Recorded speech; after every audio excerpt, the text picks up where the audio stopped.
नमस्कार, एक मुलाकात कार्यक्रम में आप सभी दर्शकों का हार्दिक स्वागत है। लीजिए आज आपकी मुलाकात करवाते हैं महुआ विधानसभा क्षेत्र के लोकप्रिय विधायक श्रीमान ओम प्रकाश जी से। जो आपका जो ये क्षेत्र है महुआ विधानसभा क्षेत्र, इनको क्या संदेश देना चाहते हैं? महुआ विधानसभा क्षेत्र में खास तौर से जब मुझे 2013 में सर्व समाज के लोगों ने चुनकर के विधायक के रूप में राजस्थान की विधानसभा में भेजा, उन्होंने विकास को दूसरे नंबर पे माना था। पहले नंबर पे माना था अपराध को समूल नष्ट करना और शांति अमन चैन कायम करना। मैंने उसी प्रकार से ठीक अपनी बात को रखने राजस्थान की विधानसभा में की बात करें, चाहे यहाँ के हमारे सर्व समाज के चौपाल की बात करें, हमने सबसे पहले अपराध को समूल नष्ट करने के लिए शासन प्रशासन की मदद ली और पुलिस प्रशासन के माध्यम से अपराध में भारी गिरावट आई। ये मेरे लिए खुशी की बात है। खासतौर से विकास के जब नए आयाम पैदा करने का अवसर जब मुझे मिला, चाहे चिकित्सा की बात करें, चाहे शिक्षा की बात करें, चाहे कृषि की बात करें, चाहे और दूसरे अन्य विकास की बात करें, चाहे सड़कों की बात करें, चाहे पेयजल व्यवस्था की बात करें, हमने बहुआयामी विकास करने का हम लोगों ने काम किया। मुझे जब सर्व समाज महुआ विधानसभा क्षेत्र की जनता ने विधायक बनाकर के विधानसभा में भेजा, तो सबसे पहले मैंने इस बात पर विचार किया कि हमारी जो बेटियां हैं उनको पढ़ने के लिए कॉलेज में दूर जाना पड़ता है। उसके लिए आज हम लोगों ने इन 5 सालों में 5 कॉलेज खोल करके हमारी विधानसभा क्षेत्र के लोगों को सौगात देने का काम किया है।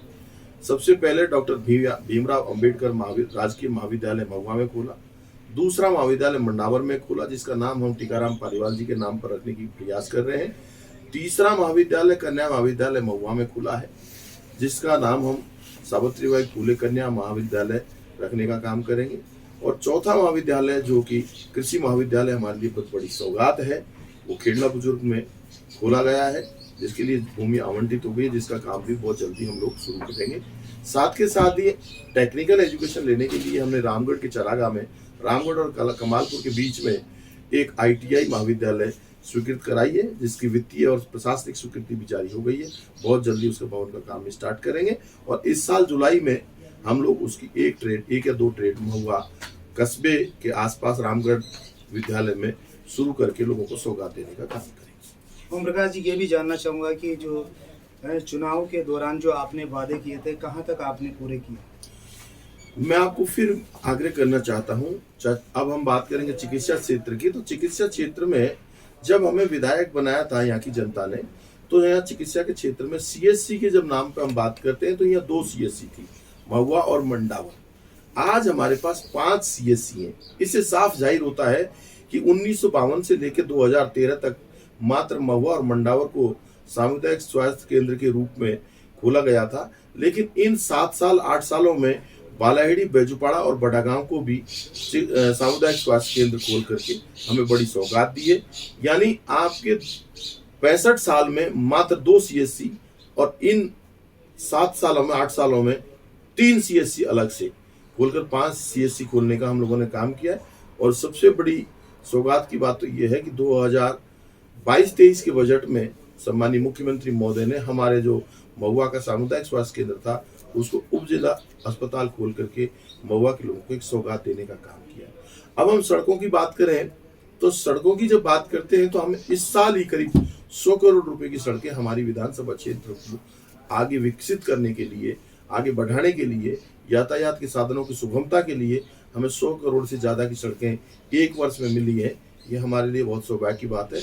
और ये जो विकास है आपका, रोटी, कपड़ा, मकान, चिकित्सा, शिक्षा, ये सारे ऐसे विकास हैं जो हर कामयाब व्यक्ति के लिए, कामयाब बनने के लिए आवश्यक होते हैं। और उसी के तहत लोगों ने हमें वोट दिया था और वोट के बदले हम लोगों ने विकास करने का काम करने की कोशिश की। सांप्रदायिक सद्भाव के लिए आप क्या कर रहे हैं? क्योंकि अभी देखा जा रहा है कि सांप्रदायिक सद्भाव बिगड़ रहा है, तो ऐसे में आपका क्या प्रयास है? हमारे यहाँ सामाजिक सद्भाव, सब लोग सद्भाव और भाईचारे से रहते हैं। सब लोगों की एक ही कल्पना है कि सब लोग मिलजुल करके विकास की नई बात करें। विकास और प्रेम के साथ साथ रहने से क्षेत्र का विकास होता है।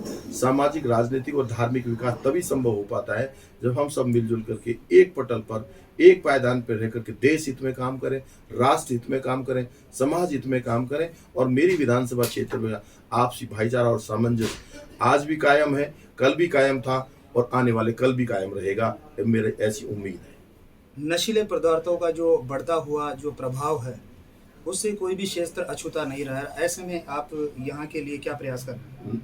जिस तरह से हमारे युवा साथी नशे की ओर जा रहे हैं, ये दुर्भाग्य का कारण है। साथ के साथ ही मैं निवेदन करना चाहता हूँ, युवाओं के कंधे पर माँ बाप का बोझ बहुत बड़ा बोझ रहता है, उस बात को ध्यान में रखना चाहिए और युवाओं को पढ़ लिख करके योग्य बनना चाहिए। मैं जहाँ तक अपनी बात कहना चाहूँगा कि मेरे माता पिताओं ने मुझे जिम्मेदारी दी कि मैं आगे बढ़ूं, विकास करूं, गांव का विकास करूं, क्षेत्र का विकास करूं, समाज का विकास करूं, देश का और राष्ट्र की चिंता करूं। वो शिक्षा मुझे मेरे माँ बाप और गुरुओं से मिली है। आज हमारे युवाओं को अच्छी बातों को ध्यान में रख करके आगे आना चाहिए। हमारे क्षेत्र में युवाओं को नशे की लत से दूर हटाने के लिए हम लोगों ने हर संभव समग्र प्रयास किए हैं। हमारा पुलिस प्रशासन से यही जोर रहता है, किसी भी प्रकार का इस तरह का कोई धंधा करता हुआ गलत पाया जाता है तो उसके खिलाफ ठोस से ठोस कार्रवाई की जाए। ओम प्रकाश जी, राजनीति में आप कब से आए और आपको प्रेरणा कहाँ से मिली राजनीति में? राजनीति में प्रेरणा मुझे मेरे गुरु महाराज से मिली। राजनीति में प्रेरणा मुझे उस मजदूर से मिली जो यहाँ आतंक से, भय से ग्रसित था। राजनीति में प्रेरणा मुझे व्यापारी से मिली। राजनीति में प्रेरणा मुझे उस नौकरशाह से मिली। राजनीति में प्रेरणा उस गरीब व्यक्ति से मिली जिसका शोषण यहाँ के नेताओं के द्वारा किया जा रहा था। और जब मुझे लगा कि राजनीति में आना बहुत आवश्यक है, क्योंकि राजनीति में राज की हिस्सेदारी होती है और राज की हिस्सेदारी होती है तो गरीबों की मदद करने का एक बहुत शानदार ये पटल मिल सकता है।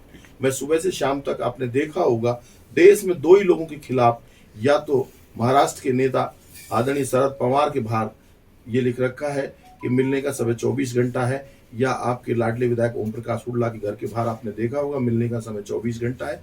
मेरे से कोई कभी भी मिल सकता है और मिलना भी चाहिए। चाहे मैं आराम कर रहा हूँ, चाहे मैं सो रहा हूँ, मैं सबको अधिकार देता हूँ कि मुझे जगा कर आपकी पीड़ा को बताएंगे और मैं उस पीड़ा का समाधान करने में अपनी कितनी भूमिका निभा सकता हूँ, ईमानदारी से महत्वपूर्ण भूमिका निभाकर आपको राहत देने का काम करूंगा। साथ के साथ ही हम जब हमारी विधानसभा क्षेत्र के लोगों को जो कल्पना थी, आशा और उम्मीद थी, उसके अनुरूप काम करेंगे तो आने वाला भविष्य सुनहरा भविष्य होगा। ओम प्रकाश जी, आपने ये नहीं बताया कि मैं कितने सालों से राजनीति में? मैं राजनीति की बात तो नहीं कर सकता, लेकिन इतना कहना चाहता हूं कि मैं एक सेवक के रूप में मुझे भगवान ने जन्म दिया है और मैं मजदूर पैदा हुआ हूं और मजदूर ही मरूंगा। इसका सामान्य अर्थ यह है कि मैं गरीब के लिए पैदा हुआ हूं और गरीब के लिए ही मरते दम तक काम करता रहूंगा। बाबा साहब भीमराव अंबेडकर के बारे में आपके क्या विचार है और लोगों से इनके बारे में आप क्या कहना चाहते हैं? बाबा साहब भीमराव अंबेडकर एक वो महान व्यक्तित्व थे जिन्होंने हमें बहुत प्रेरणा दी। शिक्षित रहना, संघर्ष करना, संगठित रहना हमें बाबा साहब भीमराव अंबेडकर ने सिखाया था। आज जो आरक्षण की बात है वो बाबा साहब भीमराव अंबेडकर में, हमारे लोकतांत्रिक व्यवस्थाओं में हमें नैतिक अधिकार मूल कर्तव्य जी सिखाने का काम किया तो बाबा साहब भीमराव अंबेडकर ने। मैं समझता हूं कि दौसा की जिले की धरती पर एकमात्र विधायक ओम प्रकाश हुड्डा है जिसने अपने आंगन में बाबा साहब भीमराव अंबेडकर की प्रतिमा लगा करके रोज मत्था टेक करके उनसे आशीर्वाद लेने का काम किया है, तो ओम प्रकाश हुड्डा ने किया है। इस बात से सब लोगों को प्रेरणा लेनी चाहिए। साथ के साथ बाबा साहब भीमराव अंबेडकर ने बहुत सारे काम ऐसे थे, क्योंकि हर व्यक्ति की उम्र 60, 70 और 80 वर्ष रहती है, उस उम्र में पूरा काम नहीं कर सकता, लेकिन बहुत सारी चीजों को लिख कर जाते हैं। बाबा साहब भीमराव अंबेडकर ने संविधान के माध्यम से और पुस्तकों के माध्यम से हमें बहुत सारी ऐसी प्रेरणा दी है जो आने वाले समय में हम सबको उनको पूरा करने की आवश्यकता है। और जब बाबा साहब भीमराव अंबेडकर का सपना पूरा होगा, जब दलित, पिछड़ा, वंचित समाज जो ठेठ ढाणी में बैठा हुआ है, जब तक उसके विकास की चिंता सरकार नहीं करेगी, जब तक भारत का विकास संभव नहीं है। आज हमारी भारत की आत्मा ठेठ ढाणी में बसती है, किसान जो है वो ढाणी में बसता है, उसका विकास तभी संभव होगा जब बाबा साहब भीमराव अंबेडकर के संविधान की पूर्णतः लागू करने की बातें सरकारें करने की कोशिश करेंगी। चाहे केंद्र सरकार हो, चाहे राज्य सरकार हो, सबकी जिम्मेदारी बनती है। आज महात्मा ज्योतिबा फुले की बात करें तो उन्होंने शिक्षा के रूप में एक अलग जगाया था, जगत को जागृत करने का काम किया। सावित्रीबाई फुले ने महिला शिक्षा को जोर देकर के भारत की पहली महिला थी जिसने महिला शिक्षा को आगे बढ़ाने का काम किया। ओम प्रकाश जी, 3 साल में आपने अपने क्षेत्र के लिए बहुत ही अच्छे कार्य किए हैं। 2 साल अभी शेष है और 2 साल बाद वापस चुनाव होने वाले हैं। ऐसे में आप अपने क्षेत्रवासियों को क्या कहना चाहते हैं? चुनाव तो आते रहते हैं, जाते रहते हैं। हर 5 साल नेता भिखारी होता है, हर कटोरा लेकर के हर 5 साल बाद जनता के सामने जाना होता है और जाकर के भीख मांगनी होती है वोट के रूप में।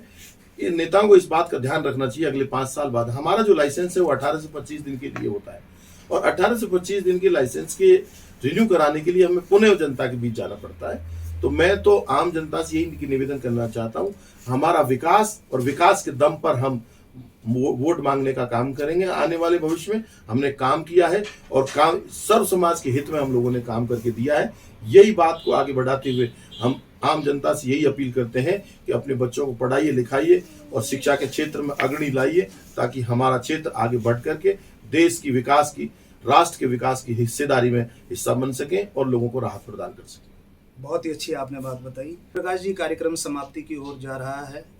अब मैं आपसे ये चाहूँगा कि अगर आपको और कुछ कहना है तो वो भी आप बताएं। नहीं, मैं ब्रजेश नावरिया जी मेरे साथ आज मेरा इंटरव्यू और लेने के लिए यहाँ पधारे हैं रामकुटी आश्रम पर।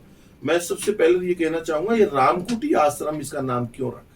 रामकुटी आश्रम के पीछे सबसे पहले जहाँ राम का नाम लिया जाता हो, जहाँ कृष्ण की भक्ति हो, जहाँ शिव की महिमा हो, बाबा साहब भीमराव अंबेडकर को पूजा जाता हो, जहाँ उनके कार्यों को रोज याद किया जाता हो, बाबा साहब भीमराव अंबेडकर के प्रांगण में उन दलितों, वंचितों और पिछड़ों का, सवर्णों का जो समस्याओं का समाधान हो, उस प्रांगण को रामकुटी आश्रम ही कहा जाता है। ऐसे प्रांगण में बैठ करके आज आप लोगों ने मेरा इंटरव्यू लिया है, इसके लिए मैं धन्यवाद देता हूं और साथ के साथ ये निवेदन करना चाहता हूं कि आपके माध्यम से मेरे विचार जनता तक जाएंगे। मैं समझता हूं इससे लोगों को, युवाओं को, मजदूरों को, व्यापारियों को, किसानों को, बहनों को, माताओं को प्रेरणा मिलेगी और बाबा साहब अंबेडकर के सपनों को पूरा करने में हम महत्वपूर्ण भूमिका निभा सकेंगे। इसके लिए मैं आपका आभार व्यक्त करता हूँ। ओम प्रकाश जी, बहुत बहुत धन्यवाद। तो ये थे श्रीमान विधायक ओम प्रकाश जी, इनको मैं बहुत बहुत धन्यवाद देता हूँ, जो इतने जोश और इतने अच्छे विचार से द्वारा